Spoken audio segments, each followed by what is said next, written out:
All right, a Sacramento museum is facing criticism after a post on Instagram accused Muslim leaders of banning employees from wearing a traditional Palestinian scarf, calling it too political. And we heard from community members asking for clarification on this. So Becca Habegger looked into the controversy and has the answers for us tonight.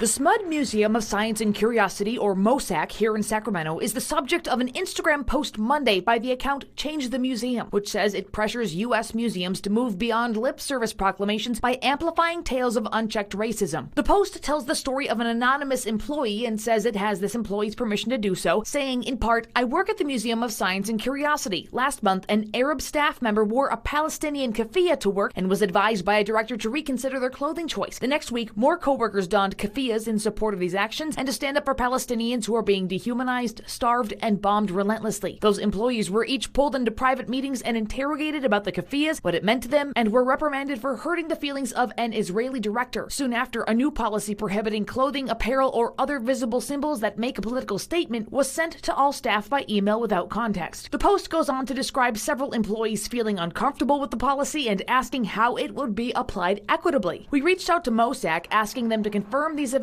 and explained the actions leadership took. In a statement, the museum told ABC 10, "MOSAC's highest priority is to maintain a safe and respectful environment where our employees and guests can engage in science, learning, and fun. We do not tolerate discrimination of any kind, and we evaluate and update our policies regularly to ensure the museum is inclusive and welcoming for all." They also sent us their policy on respectful work environment, which says, in part, "In order to continue to create a safe, respectful, inclusive, and thriving environment that is welcoming for all staff and visitors, staff will not be allowed to wear or display clothing, apparel, or other visible symbols that make a political statement while on MOSAC property. With conflicts happening throughout the world and the political season that is upon us, it's especially important that we all respect each other's beliefs and not use the workplace as a platform to promote them." This is another example of culture of censorship and cancellation and silencing. Yassar Dabour is chair of Palestine American League and lives in Elk Grove. The keffiyeh, which I'm wearing right now, this is traditional Palestinian. He says a Palestinian keffiyeh is both a political statement and a cultural piece of clothing. He says he believes telling employees they can't wear a keffiyeh in the workplace is a suppression of free speech. I encourage people to actually stand up for themselves and to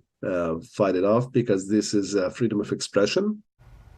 And I do want to correct myself. I had a slip of the tongue there. I said Muslim leaders, and I meant to say museum leaders. So I just wanted to clarify that. But Becca Habegger with us right now. Becca, what do we know about that employee who was the first to wear that Palestinian scarf? Yeah, Alex, the local CAIR, or Council on American Islamic Relations chapter, says they are in touch with that staff member to offer support through the services they provide. And another question, you checked in with other organizations too. What they have to say? Yeah, if you'll recall, MOSAC getting that built was a process that spanned some 15 years. Over that time, the city, county, SMUD, it's in the name, and others were involved. I did reach out to them for the story, but they, again, including SMUD in the name, directed us back to the museum leadership, saying the museum now operates independently from all of them, and they have no part in the day-to-day operations. All right, Becca, thank you so much. We appreciate it.